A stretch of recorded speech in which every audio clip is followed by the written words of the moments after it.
যারা তরিকত পেয়েছে, পীরে কামেল পেয়েছে, মুর্শিদে কামেল পেয়েছে, আমরা আপনারা হলাম ভাগ্যবান। কারণ মান লাইসা লাহু শেখ ফাশেখু শাইতান, যেই ব্যক্তির মুর্শিদ নাই তার মুর্শিদকে, জোরে বলেন না, তার মুর্শিদ।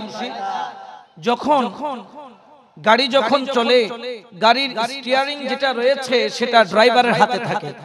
যোগ্য ড্রাইভার হলে ওই ড্রাইভার আপনাকে আপনার গন্তব্য পর্যন্ত নিয়ে যাবে। এখন গন্তব্যের দুটি দিক রয়েছে, একটা নেতৃত্ব দিচ্ছেন আল্লাহর ওলিরা, সুবহানাল্লাহ। কারণ আল্লাহর পক্ষ থেকে আল্লাহ পাক রব্বুল আলামিন এই জমিনের বুকে তার ওয়াহাদানিয়ত প্রচারের জন্য আল্লাহ কয়েকটি সিস্টেম প্যাকেজে আল্লাহর কিছু মাহবুবদেরকে প্রেরণ করেছেন। এই জন্য কোরআনে বলেন ইন্নী জাইলু ফিল আরদি খলিফা, আমি আল্লাহ জমিনের মধ্যে আমার প্রতিনিধি খলিফা প্রেরণ করেছি।